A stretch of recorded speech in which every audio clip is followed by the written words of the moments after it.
the GP, we would assume. Well, Mordekaiser, and there's the Azir ban. Now, this is what KOO did on blue side in their last best of 5.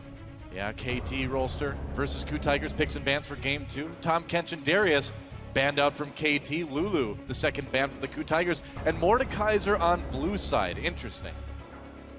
GP for KT. Yeah. Interesting. It felt like KT was trying to pinch the Gangplank Mordekaiser trade. Yeah. And when you recognize that's happening as a blue side team, you can ban one of the two, and then it almost forces KT to ban the final one, which in turn will give Hojin the Elise, which is, I think, exactly what he wanted. Oh yeah, if there's any champion that Hojin can pick if he has the choice, it will definitely be Elise these days if he doesn't get the Rek'Sai. So KT over on the other side, they can go ahead and take this Jinx if they want to. KT, when we saw them in the group stage, as the group stage dragged on, when they were on red side, they loved taking the Jinx in the first round of the draft. So this will be a different strategy. They do definitely have the counter pick for someday in this game if they choose to use it. So Rek'Sai Jinx stays right in line with what we've seen from KT so far on the red side of Worlds. Yeah, Score certainly not disappointed with that Rek'Sai pickup. Yeah, and I also feel like the Jinx is almost Arrow's replacement for Kog'Maw. Yeah. It was Kog'Maw, and it was working well for them. They won victories, but they saw everyone else doing amazing things with Jinx, and seem to have picked it up for themselves, even though Arrow, not traditionally a Jinx player. I'll Score switching it over to Gragas at the last second, so he's going to take more of a bit of a playmaking jungler. And are we going to see the Kennen now picked up by KOO? Has been something that's worked for them for a long time. Of course, Kalista still on the table too, so that is a champion that we could see come to play here, but they're going to perhaps lock in that Fiora, which would mean they have something different in that top lane, and it will be a support Shen for Gorilla. Yeah, taking that one away from KT. Peekaboo had played it, not to mention someday being a great top Shen player. And now how is KT going to respond here? Probably not with Zillion. Rek'Sai seems reasonable. Yeah, well, this time there's no Darius to go up against the Fiora. Someday would love to play Renekton. It used to be almost his Achilles heel that he would play Renekton into any situation. It used to be like his only champion. Yeah, way back when. This would be an interesting matchup because Fiora could turn the Renekton stun around on him with the proper timing. That's true. I don't know if it's that good of a matchup for Renekton. He does have slow alligator-like movements, and Fiora can quickly respond to them. Yeah, it's Sunday's most played champion of all time. I suspected it would come out, especially after we saw Marin play it, because he's played it off meta quite a bit, and it will be that Renekton. Yeah, and if anybody is going to be able to take that into the Fiora matchup and avoid those things we just talked about, it's going to be Someday. He is a Renekton main through and through, so we'll see if he's got what it takes in this matchup. Yeah, these last two picks will be very important for KOO, but KT actually, even though the only duplicate pick for them from last game is the Gragas, they have a very strong tank line right now behind the Jinx, which is common and good against the Fiora. Caitlyn picked up for the KOO Tigers, and there's the Veigar as well for Kuro in the mid lane. Wow. Interesting priority on that from the KOO Tigers today. I did not expect that. But again, very defensive teams here. We have the Shen coming in to help protect Prey, and Kuro on the backside, not a lot of engage, so the KOO Tigers once again looking to get in front of objectives and kite it out. I kind of like the Syndra actually here. I mean, you've got that long range stun. Just in general, you have range that's going to be able to work around what Veigar can do to you in the mid lane. I would need to stay out of range of the Veigar. I think it's such a hard thing to pick against. KOO Tigers will have to execute better than they did last game because they picked a very similar team composition. What about Zed? What about LeBlanc? I think LeBlanc, I mean, they played the matchup on both sides, and they were the victors last game. Worked out last time, true. And they're going to try to make it work this time as well. Nagne going to be taking that LeBlanc once again to the mid lane. I'm a bit surprised about the Renekton pick into Fiora for the reasons Jat stated earlier, and Gorilla going to play Shen support for the first time ever professionally. Now, you have to remember that while Shen support was very common in the LCS, we really didn't see it in Korea at all. Yeah. But since Worlds has started, Peekaboo has had a game on it. Now this is Gorilla's first game. So they're definitely liking what they're picking up from some of these Western teams. Yeah. Well, and this kind of extends Gorilla's massive support champion pool this tournament as well. Now, you know, the only champion that he's played twice is still Tom Kench. Yeah, 7 7 different champions out of 8 games for a support player. Certainly not something that you see very often, considering that support pools tend to be quite small in most metas, just preferring just a couple of power picks, but there's been a lot of flexibility here at the World Championship. It's also the 5th different AD carry Prey has been playing, and this Caitlyn must be doing amazing things in scrims, because this is not a pick that was played pretty much anywhere prior to this World Championship in this season, and all the top 80 carries have been spamming it in solo queue, and this is the 3rd different player we've seen pull it out in the quarterfinals. I mean, she's still got the same strength she always had. Long range, high damage late game, the ability to poke soft targets out before teams' fights begin, sieging. So we'll see if she can do it here in game number 2. Hashtag KOO win or hashtag KT win at LOL Esports, and let us know who you think is going to take game 2. Will KT tie it up, or will KOO tie it up rather, or will KT get the 2-0 lead? I think it can really go either way. And looking at Prey historically as a player, this is actually his 3rd most played champion in his career, Caitlyn. We tend to think of Prey more as a Trinity Force user, and of course his 2 most played are Ezreal and Corki, but this has been his go-to auto attack AD carry pick for a long, long time. And when we say long time, we're saying going on almost 4 years now. I mean, Prey has been a pro player for probably one of the oldest pro players in Korea in terms of time he's been in the booth or at the desk. Whatever. Whatever. In front of a computer, playing League of Legends, whatever. The gaming table. That's right. But really, Caitlyn's about the lane superiority. Yeah. A lot of the way that it's fallen off is because teams just lane swap to Caitlyn, and then champions like Jinx and Tristana can kill the turrets more quickly. But if KOO manages to follow Arrow's Jinx with Prey's Caitlyn, expect to see Prey gain a pretty substantial CS advantage, because Caitlyn will just headshot the Jinx from outside of Jinx's auto attack range again and again. And also, Arrow doesn't have any way of closing that gap. Like, this is a really bad straight-up matchup for the Jinx. I mean, the one nice thing is that he does have the Brahmin lane to at least block some of that damage, maybe jump in front when the Caitlyn ult is activated during that channel. Agreed. But I think the question kind of remains with what was brought up on the analyst desk as well, too. You know, can KOO and the rest of the KOO Tigers keep that 5-man pressure on? You know, can they keep grouping, making KT react to them instead of letting KT play that broad pushing style, broad vision style that they've been making work? Well, KOO is obviously, in spite of that loss, very confident that they're going to be able to make this work, because they're playing another kiting composition with even less engage. They got a little bit more pick pressure with the Elise, but KT on the engage end of things with that Grog is certainly superior, so they have more options when it comes to initiating team fights. So we have to see better Veigar play out of Kuro. And it's been weird, because I feel this tournament, Kuro surprised me in that I felt that he was really overperforming during the group stage. And maybe he has normalized. Nagne, conversely, underperformed that week 1, got it together by the time week 2 rolled around. It was much more like the Nagne that we're used to seeing. Yeah, definitely. Nagne had some of the worst stats of all mid laners in week 1. Well, he just looked despondent, too, after that first week. He knew he could play better. He was really letting his team down. Kind of felt lucky that they were getting the wins they were getting. And so, yeah, we really saw revitalized Nagne in week 2 and in game 1 today as well. Smeb versus Someday, yet again. Smeb trying out that Fiora for the 2nd game in a row. So far, the trades have been going pretty good for Someday.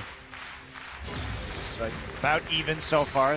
Someday playing a little bit off the wave, and it'll be interesting to see how this plays out, because we haven't seen the Renekton up against this Fiora yet at Worlds. Yeah. To me, it feels like a matchup that Fiora will actually be able to win a little bit early until Renekton gets a little bit more resiliency, because the damage over time from Renekton, once he's able to pop his ultimate, if he can avoid the Grand Duel from Fiora, I think it would give Renekton a small edge there, but I'm really fascinated to see all these lanes play out, because this was a very mirrored start by both teams. You can see the junglers are doing pretty much the same path to the jungle. Both top laners started with the double jungle. The Caitlyn is straight up against the Jinx, and that is where the advantage is going to be gained, not as much through team play as we're used to seeing, but more through just straight up laning, kind of a classic matchup here. Yeah. Pretty much. Prey Gorilla trying to put that pressure on to Arrow and Peekaboo like we talked about. Prey using that long auto attack range, and Gorilla, of course, always there with that threat of the taunt. Crab walking his way around the bot lane. Aren't you glad Shen's back, Monty? I'm not. I'm thrilled. Really, even after becoming Shen? Yeah, we were 2 Shens. It's true. That's true. We became the Shen. You know, sometimes even you after live walking, long enough to become the Shen. Walking like 500 feet in Shen shoes, you still do not sympathize. I feel a kinship with Shen now. I knew what it was like to be the world's worst ninja for a short period of time. Yeah, I mean, we're commentators. We're loud and very obvious, aren't we? So that just like Shen, the ninja. Just as illogical as a tank ninja. Makes sense. Support ninja. Makes way more sense. Hojin lurking about for a gank. Someday comes in with the stun. Smeb wasn't able to block that one. This could be a pretty big brawl. Oh yeah, Smeb coming in. Smeb very low already. Can he get taken out? He will. First blood goes to Someday, and now they're going to chase Hojin out of lane. A flash used. Repel coming down, and they're not going to be able to finish off Hojin, it looks like. Oh, maybe they are. Whoa, that was really close. Huge credit right here to KT Score for making that gank happen so quickly. By closing the distance with this flash immediately, he almost invalidated the counter gank. Renekton wants the 2v2, so does Gragas. Also, he had faster jungle pathing, so the Gragas had a level advantage on the Elise regardless of the result of that gank. So KT just played that almost perfectly, so there was no counterplay available. Well, until a moment ago, he was 2 levels ahead on Hojin. Yeah, somebody did pop the second W a little bit early, though, from the repel, and so had to hit a minion before the repel came down. That could have maybe been a double kill, but a little bit of an error. And he's back again. Oh, boy. Smeb in big trouble. There's the stun. Smeb trying to get away, but no flash, and he's going to get taken out nearly. Oh, wow, there we go. Someday gets the kill. The turret doing a lot of damage, and the stun from Kuro barely doesn't catch him. Oh, Someday. This is now a massive hole for Smeb because Someday's already hit the point of being level 6, so even if it's a 1v1 or 1v2, Renekton is actually kind of classic for 1v2ing when the jungle ganks you once he's ahead in the lane. Someday is good at League of Legends, and he's ahead. Yeah, and that gank, too, was such a mind game. So what happened there, they kill Smeb, and there's a huge minion wave coming to the turret. So they know that Smeb is going to TP back immediately. So Score, he's 2 levels up on Hojin, was 5-3, sits in the brush, and you don't expect Someday to use his teleport to come back into lane when the minion wave is pushed. So they immediately turn around and gank that. So a great mind game on the second gank there from KT. Really nice jungling from Score. It's one of my favorite things to do. If you can kill the top laner, get him to burn the teleport back and just never leave the lane, because normally it's such a large investment to kill him, wait in the brush for him to walk back. But if you can predict that he's going to teleport back, it's actually also an efficient gank as well as an incredibly effective gank. You can see Score's level 6 now. He's leveling with the solo lanes. He is a monster now because now he can gank with his ultimate. That's crazy. I don't think I've ever seen you so happy, Jet. Hey, when jungle plays. Smart, efficient jungle play, though. Not just all this ward and be a sightstone right away, just like being so efficient. Of course, he built the sightstone right away, but it's still impressive. You're really a bloodthirsty jungler then, aren't you? Absolutely. All right, I can agree with that. He had the farm advantage, he got the 2 assists, so you have to think about it like a free sightstone, Jack. He's still, still Trailblazer to Trailblazer. He hasn't really lost anything, and here we go again. Oh, Smeb. Able to get out of that one, but you just cannot get close to this Renekton right now. He's doing too much damage. He's got that pickaxe and a longsword on top of just the 2 Doran's blades and a ruby crystal for Smeb. It's bad for Smeb, that's what I'm saying. Smeb life is not good right now. All right, tried to block the stun there, didn't work. Someday gonna pop the ultimate grand challenge used by Smeb. Here comes Hojin. They're gonna lock Renekton down, and actually Smeb and Hojin get the kill. Nice gank by the KOO Tigers. Well, Doa, sometimes when you don't have wards in the river, you shouldn't be trying to all-in your opponent. Yeah. I heard that. Someday getting very greedy and misplaying that entirely. No jungle knowledge of Hojin or with help from Score. Pretty sloppy. He's like, hey, I'm here to... Oh. Be efficient. Already died. I see how it is. Here to be... Come on. All right. See, does this make you mad as a jungler now, Jack? Because you get your lane ahead and then he just goes and dies and you're not there. You're like, what did I do all that work for? It makes you a little angry, I would have to say, especially because he's allowed to play that aggressive, Someday is, as long as Smeb isn't level 6. Because he would be able to 2v2 an Elise and Fiora as long as he doesn't have Grand Challenge on him. But credit to Hojin as well for flashing out of the brush there in order to get Someday before he could slice and dice away. And it was a well-executed gank by KOO, but at the same time, Someday should never have put himself in that position. And honestly, the advantage is gone until he gets Tiamat. Game 2 is a roller coaster in the top lane and a roller coaster of emotion for Jat. And there finally, Smeb gets the riposte done, turns it right around on Someday. Yep. It's been a bit of a mind game as to when that W would come out so far. And Someday's mostly managed to avoid getting the stun turned around, but that time really taking a pretty harsh turnaround in that little trade. You know, we saw Someday get picked on early on in Game 1, and then Smeb was able, or Someday was able to turn it back around. Now we're kind of seeing the reverse, where they're picking on Smeb, and he's starting to finally turn it around. Yep. Very similar to last game. Yep. Get Someday ahead, Someday makes a mistake, Someday starts to fall behind, Someday, yeah, the third step of this is Someday gets an excellent teleport and totally owns a team fight, so. And he can definitely do that on a champion like Renekton.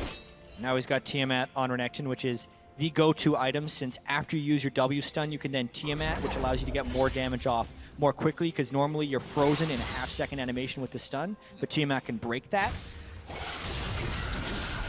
Jat backs. Oh, challenge time. Someday could be in a bit of trouble slicing and dicing away. Can Hojin get there in time with the cocoon? Smeb's going to go ahead and flash to Chase, going under the turret. He gets a heal. Someday gets taken down, and it looks like Smeb's going to make it out.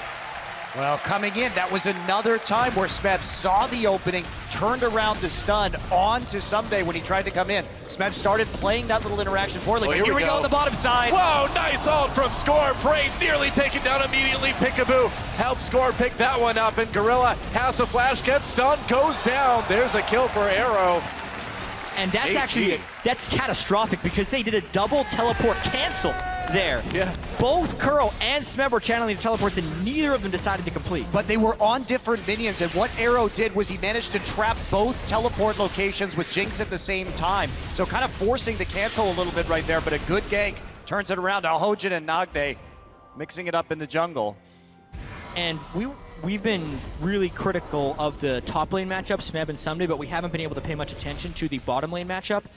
The Jinx has actually been winning that lane, and now is definitely winning that lane thanks to Score. Even though Caitlyn does have, in my opinion, an advantage over the Jinx, Shen is an incredibly lackluster support in the laning phase as far as being able to win, especially against a Braum. So I feel like Peekaboo and Arrow, as well as Outplaying, have been utilizing that supporting lane advantage to actually give Jinx the laning advantage against a Caitlyn, which is not what KOO would expect or what they wanted when they picked in with the Caitlyn.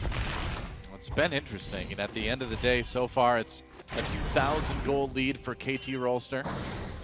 I mean, they got the turret, they have a TP advantage, they will soon have a double TP advantage once Nagnes comes back up. So KT, this is their time to start making plays on the map, really aggressively going after this dragon if they can. Yeah. Push up that lane and start taking objectives, while KOO is weak in terms of their globals. Yeah, pushing up that bot lane as well. They've already got wards deep into the enemy jungle. And if you look at the mini-map right now, I feel like this is exactly the type of game that KT tries to play every game. Get those wards in there deep, get them in early, and then use that to set up dragons, use that to set up more plays. Like, this is all KT so far.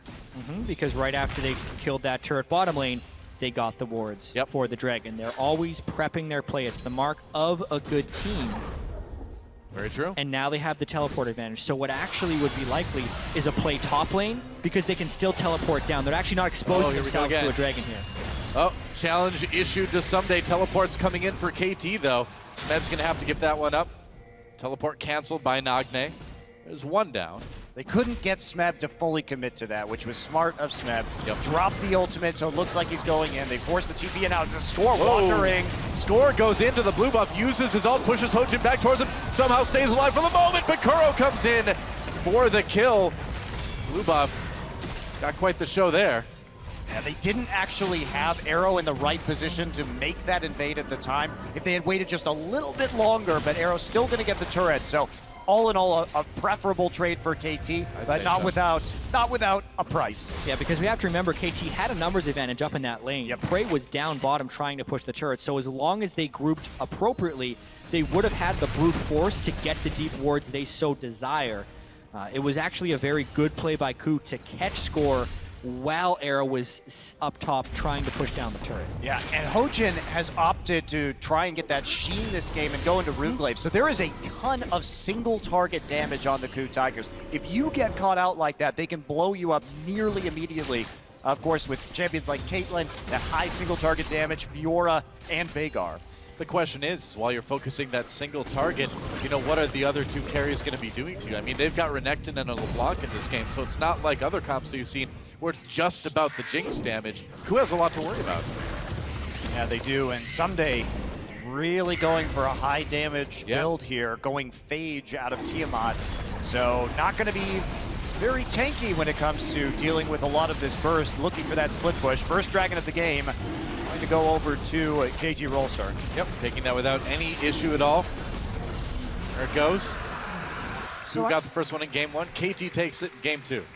And this, I think, was the expected result with the teleport advantage and the play they made top lane. If KOO wanted to respond to the Dragon play, then KT would then be able to rotate very quickly down bottom. But again, a single target pick. Whoa. Jungle. KOO needs to be careful here. Uses that ult, actually gets a knock up onto Gorilla, but Hojin just repels away. I don't know about that ult. What do you think? No, I think it's actually quite good because it's zoned them out of that jungle, which is allowing Arrow to push forward in this bottom side. They get the deep wards in as well. So they're going to get a little damage from it, but it protects Arrow, prevents any kind of engage, and continues to allow KT to get the deep wards in the bottom jungle. Very true. Nagne doing a bit to Kuro again, able to blink back over the wall with that distortion. It really is all about the deep wards that they're setting up. Yeah, it's very classic KT Rolster play here in game 2. The desk has talked a lot about it, but 4.3 wards per minute for this KT team. We do see the sweeper once again early on to Nagne. Interesting. Same thing last game. He did it about half the time in the group stages as well, where he does early sweeper, but then he will upgrade to a warding tree. But the interesting thing this game will be, since they already have so much map priority, if he's even going to bother going back and getting the upgraded warding trinket. And that tier 2 in bottom is nearly ready to fall, already down to about a fourth of its health left.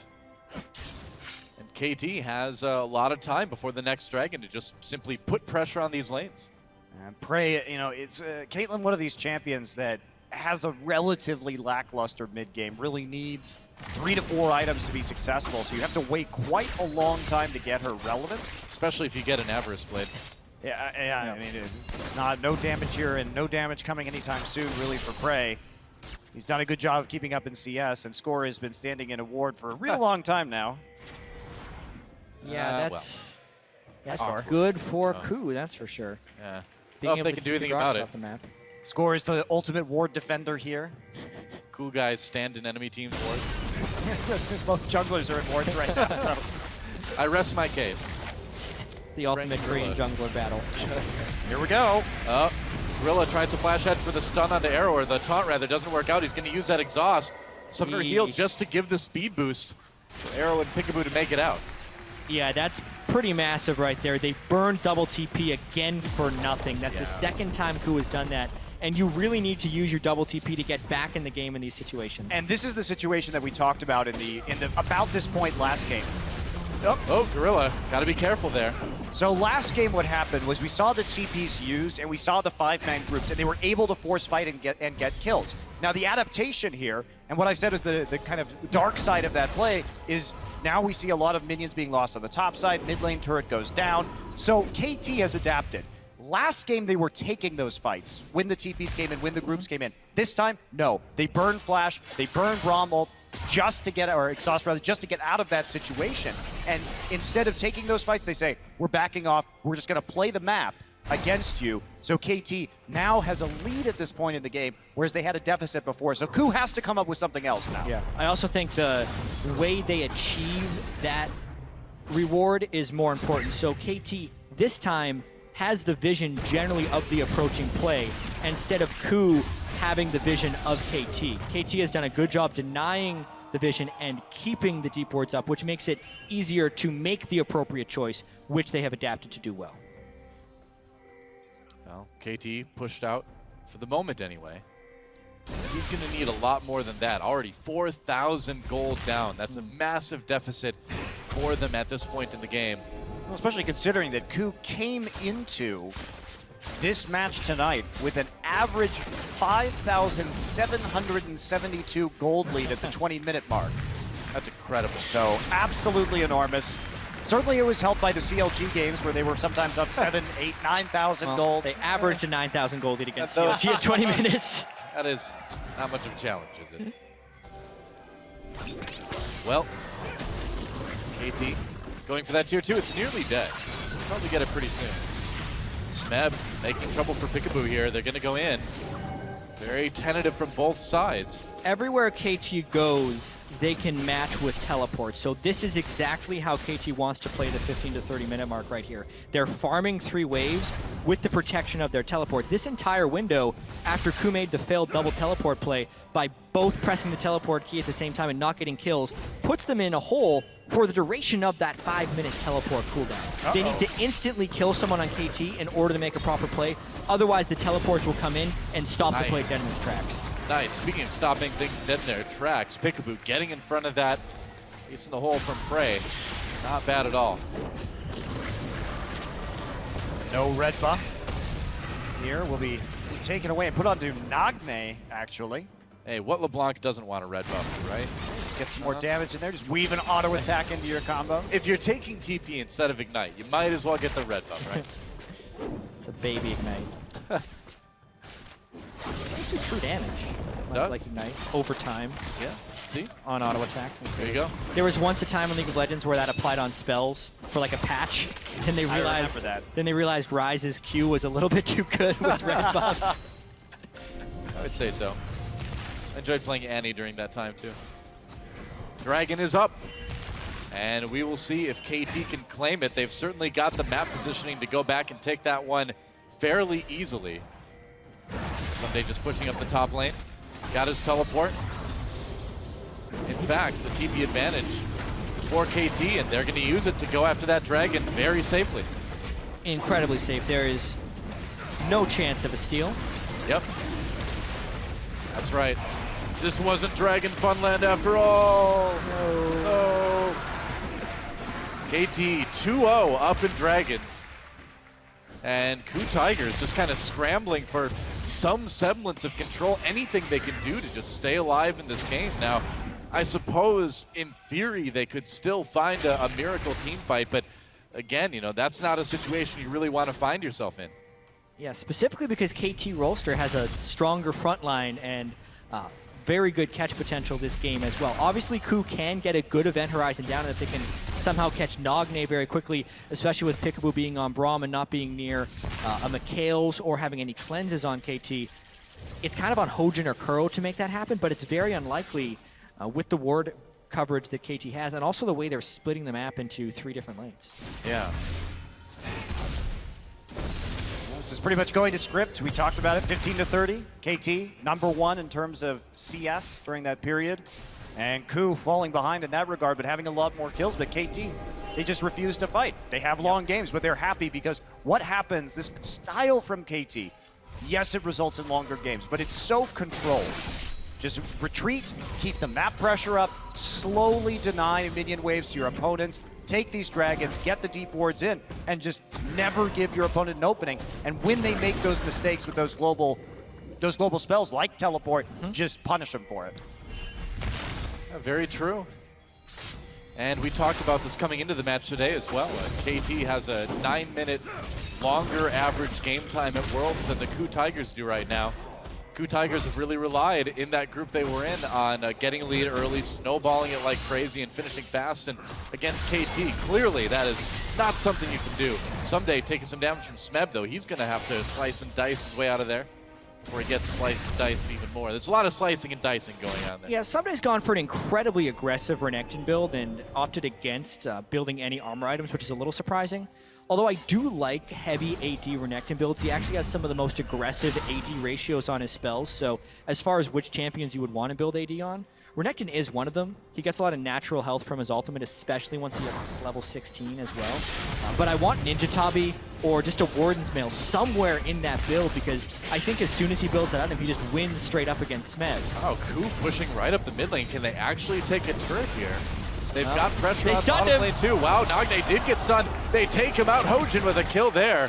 Nice pick by KOO, and that's exactly what they were looking for. Challenge issued. Smeb taking turret hits. He's okay for the moment, though. Someday in a bit of trouble. Getting lower, goes down, and that heal combined with the ult from Shen keeps him alive. KOO suddenly finding an opening. That was absolutely huge. They cut the gold deficit by about half by that. It's going to go down even further as Smeb takes a turret, so KOO roaring right back into this game. I guess, man. I mean, I'm not really seeing this Fiora-Renekton matchup at the current time because at these two items, it's really hurting Renekton to be in these dueling situations. It's too easy for Smeb to block the stun now. Yep, I think Someday needs armor. He can't win that duel elsewhere. And this was a mistake by Nagne. Obviously, with the Veigar, we talk about how strong he is, his siege potential. This is exactly why. If Nagne wants to clear the wave, he has to walk into Event Horizon range or just give up a turret. He ends up losing both. So really, KOO losing the split push war that they had been winning this entire time because KOO kind of smartens up and just sets up a siege. Yeah, they start to group up, and then not only that, Gorilla rather on point to get into that bottom lane to make a play and a dive with Smeb at the same time, so they're able to crack two of the outer turrets. KT had held on to all of them before that single play. And KOO getting right back into it. Yeah, and one wonders what else KOO has planned here as they push up the mid lane. I think as far as plans go, this is 100% of their plan. They should continue to push up mid lane as much as possible and at least match a split push. They don't need Smeb in the same lane as Someday, even though that's nice, but as long as they can trade turrets in a split push, they're keeping the gold close and maintain a presence mid lane. They no longer have teleport disadvantages, so they can set up a decently safe siege. Well, they're going to get that top lane turret pretty easily. Smeb tearing it apart right now. Looks like they'll trade the top lane tier 1 for the bottom lane tier 2, and you know, that's not ideal, but it's better than nothing. Wow, Smeb actually hasn't killed that. He hasn't done any damage to that turret yet. Someday, what are you doing? He's trying to get out of this situation. He knows he's getting collapsed on, so it's still a dicey maneuver, and there's the dicey maneuver right out of Hojin's way. Very well played there by Someday escaping what could have been a very deadly situation. 3 people collapsed on him, and he made it out completely cleanly. That's so impressive by Someday right there. Yeah, Shen is like, wow, I need to get sneaking lessons from that giant space crocodile. A better ninja than Shen. Literally anything. Yeah. That box that like Solid Snake walks around under in Metal Gear, that's a better representation of a ninja than Shen, I think. Yes, it is. Absolutely. Yeah. What's in the box? Oh, nothing. Just a box. Shen's like, oh, that guy's so good. Why didn't I think of that? I was too busy making loud noises and appearing on the other side of the map. So, oh, here I come! Shen. Supposed to be subtle.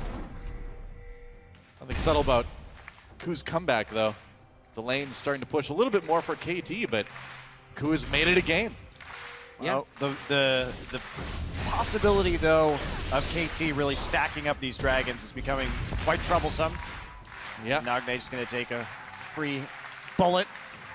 It's not a ton of damage. I think that's KT's next step. Set up the dragon as cleanly as possible, make Kuro burn Event Horizon, and then find your fight after that moment. A lot of that will have to do on Nagne's flanks. Yeah. Who's going to go a little early? KT wants to take this one. KOO doesn't want to let them. Ray doing a bit of damage to the dragon. Who's going to get it? Red team takes it, went over to score. Smited it just in time, and that's going to be 3-0 in dragons for KT.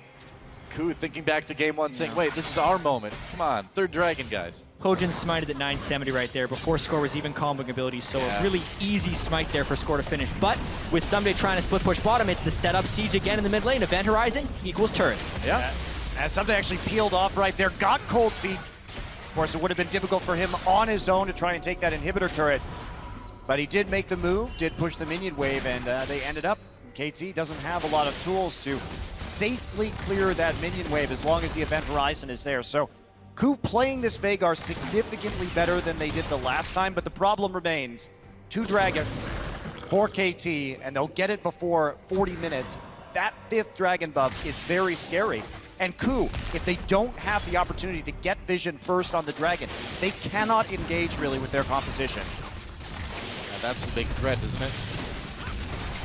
Then you have to think about what Nagne's really going to start doing in team fights. You get that 5th dragon stack, and suddenly you're going to be just evaporating people like Kuro if you can get close enough.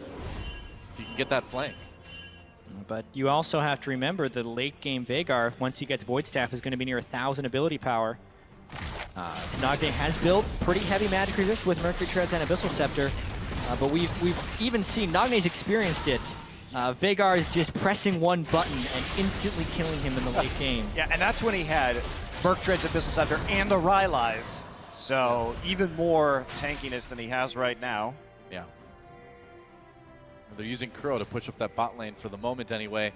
And it seems like for now, it's really a lot about Baron too. Can KT maybe find an opportunity to start baiting it, start pulling people away, and help Someday get a little bit more split pushing pressure with that Baron threat? Well, they really want to force a face check here because KOO's engaged crowd control is so poor. And KOO's way of winning a lot of these team fights is going to be through picks or through kiting. So as long as they can control the river, as we reach the end game, uh-oh. Nope. Definitely a duel going on at the top side right now. Yeah, Someday on the run. Here comes Hojin. Someday could be in a bit of trouble here. A lot of KOO members collapsing. There's the flash. Someday still trying to get away. Could get to the mid lane. Gorilla over the wall with the taunt. Someday slices and dices his way out. Caitlyn comes in with a bit of damage. Oh, they got it with the Event Horizon. Will that be enough damage? Gorilla gets taken out by Nagne, though. There goes the support on the other side. And Smeb, a little bit of health left. He's got enough. Another nice stun with that Event Horizon. Score manages to body slam his way to freedom. Here comes Nagne trying to find a target. Takes a lot of damage in response. Nice flash from Prey with the headshot. And KOO comes out of that fight on top. Really, chaos ensued once Smeb chased Someday. Someday's really, really good at getting away from stuff, but KT did overcommit when trying to protect their Renekton. He burned far too many spells in retreat, which then gave an advantageous fight for KOO, and specifically the fact that KOO didn't have to deal with frontline allowed them to just chase with their CC. Now it's all about this Baron, and whether or not Score could miraculously get a smite. Needs to be Arrows here as well. Oh, but there's the Event Horizon. Score Still body slam in. It was a bit early. Got such low health, though. Arrow tried to come in. No, they can't quite get it. Baron goes down, and so does Nagne. KOO taking that Baron, and suddenly everything going the KOO Tigers' way, but only for the moment. They've got low health. Peekaboo trying to slow people up, and it looks like they'll be able to escape the Baron pit anyway. Yeah, that was such a good call from KOO. They knew the TPs were down, as well as the death timers on the mid and top lane. Nagne had no chance because he tried to TP into that last fight. If they had just let Someday to die or tried to disengage with the Braum ultimate, it could have been very different, not burn that TP. They decided to go in, follow that up, but KOO had been chasing Someday around for too long, and KT really overcommitted when KOO could just kite very efficiently. I also think after the fight, an incredibly risky Baron call. Jinx over the wall with Jinx rockets, as well as an attempted smite steal where, by the way, neither smite was actually used. So if either one of those guys would have gotten close to smite, it could very easily have been a Baron steal. The Score got into the pit. The funny thing is Jinx rocket wasn't used either. Yeah. Was the Weirdly ultimate I think it was down. Yeah. I think it, oh, okay, it was down at the time. That could be it. All right, nice flash taunt onto Someday there from Gorilla. Yeah, but the thing is, he had to use Dominus before this fight. Someday never does damage here, and the LeBlanc arrives when the other solo laner is already dead. Trading a top laner for a support automatically puts KOO at the advantage. Not to mention, they got to fight on top of that healing spring from Smeb. And really, Nagne can never get the proper flank position in this battle. This is the real mistake, though. Nagne has no reason to go in for a LeBlanc combo right there. The AD carry in jungle had already successfully disengaged, and Nagne getting chunked and dying on the flank is what caused that Baron to go down. So, team fighting error there from Nagne. KOO hitting things so well with that Event Horizon. Looking much better this game than last game. And with the Baron buff, this composition hits its sweet spot, because specifically with the Caitlyn, the 3-item Caitlyn right here, the Event Horizon plus the Caitlyn range can take down almost any turret. Oh, here we go again. Smeb onto Someday, issuing the grand challenge, and Someday can't even survive it through the ultimate. Oh yeah, Smeb 6-2-2 all over that top lane. I know this may look like Fiora is just a way better champion than the Renekton in a split push, but this is a magic resist stacking Renekton trying to deal with the split pushing Fiora. I do not know what Someday is doing with that build, and it is consistently punishing KT. He's trying to survive KOO, but that's not the person he's been fighting against. I mean, but by not building armor, the other problem is that Prey has not had to build a Last Whisper this game either, so it's making it very easy for Prey to output damage and get tanky with that Bloodthirster. Someday had 87 armor during that death, 33 minutes into the game. But KOO, they have the Veigar anyway, so they are pushing so strong here. Yeah, using that Baron buff to push through the bottom inhibitor, going all the way to a bit of damage on the Nexus turret. Someday, he's teleporting down. They're going to try to flank this. KOO could be in trouble. Nice taunt from Gorilla. catching Someday immediately after he comes to the teleport. Score uses his ultimate, but he can't save his top laner. Smeb is godlike with a kill there. Nagne comes in, nearly takes out Prey, but it's not enough. Oh, Nagne lives with like 0 health left. 42 remaining after that ace in the hole. Jinx coming in on the bottom side, right, or top side rather. Smeb going hunting for Score, but the only one there. Score trying to a little bit of oh boy, yes, but he's in trouble. Smeb's like 4 score and 7 kills ago. I took out a Gragas in the mid lane. Meanwhile, Dragon taken by KOO as well. Looks like Score lives anyway. Very close. They had to burn the exhaust. Enough slows used though to keep Score alive. Only Someday going down. They thought they might be able to catch them coming out, but Someday just getting blown up immediately. He just doesn't have that tankiness yet. Yep. Smeb has been so good at procking all 4 vitals. I don't think I've ever seen the heal from Fiora happen as many times in a game as I've seen right here. Very consistently setting up winning situations for his team by chasing people down like that. Yep, that big heal has been helping quite a bit. Look at this, Gorilla just immediately with the taunt onto Someday. That's a great opening right there. Of course, they get him down to 50% HP, and now he's going to go, gets hit by the Veigar ult. Yep. And they're just easily going down. Rocket not going to do a whole lot. Nagne coming in, nearly one-shots Prey, but can't finish it off. Prey then responds. Oh, so close. The ace in the hole, not 40. quite enough. 40 HP after that one. Yeah, now it'll kill. It's a last whisper onto Prey, so much more damage. Caitlyn's hit that 4-item point of being really, really good in the late game. 1 inhibitor down. They no longer have the Baron main, so it'll be a little bit harder for them to set up sieges. And crucially, they got a dragon during that conflict as well, just picking it up at the end, preventing KT from being on the cusp of number 5. Well, it makes that 5th dragon a long way away for KT Rolster now, and if you look at the gold lead that KOO has, they've gone from about 4K down this game to now being about 5K up. What a swing. Well, this looks more like the KOO we were used to in Korea. Yes, you know? yes it does. Losing in the early game, scrapping it out, somehow getting their strategy together and just running wild in the mid game to take that gold lead and take a win. Yeah. Trying to take out that mid inhibitor turret now. They're going to rotate up the top. It's certainly looking like they're going to take this game. We'll see if KT can stop them. No. Doesn't look likely, does it? Jet's just like, no.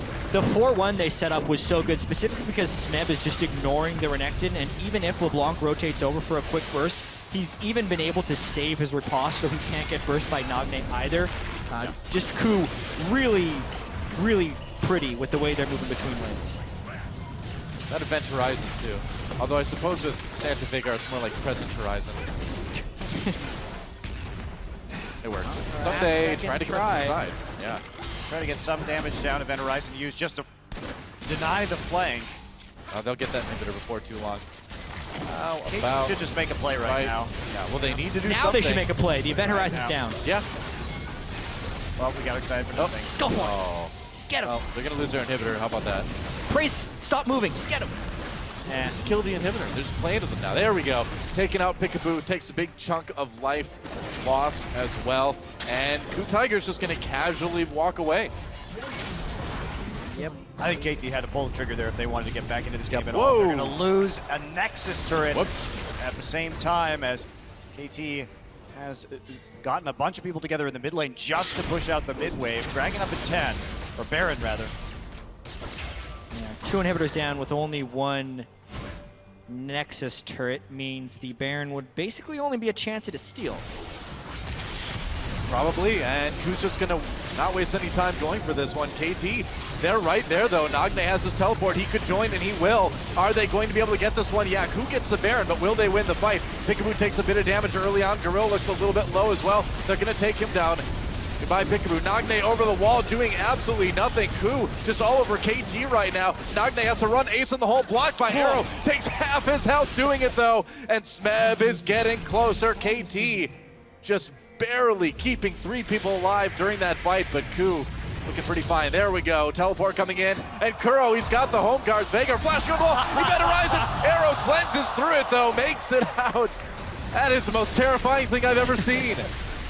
Nobody wants to see Veigar run at them like that. Didn't even get the kill, but I feel like KOO will probably get the game. They kill the inhibitor, the instant respawns back up. They have everyone but their support. Yeah. Still a decent defending crew there by KT Rolster, though. It's not bad. Nagne, Arrow, and Someday left to defend this last Nexus turret and the Nexus.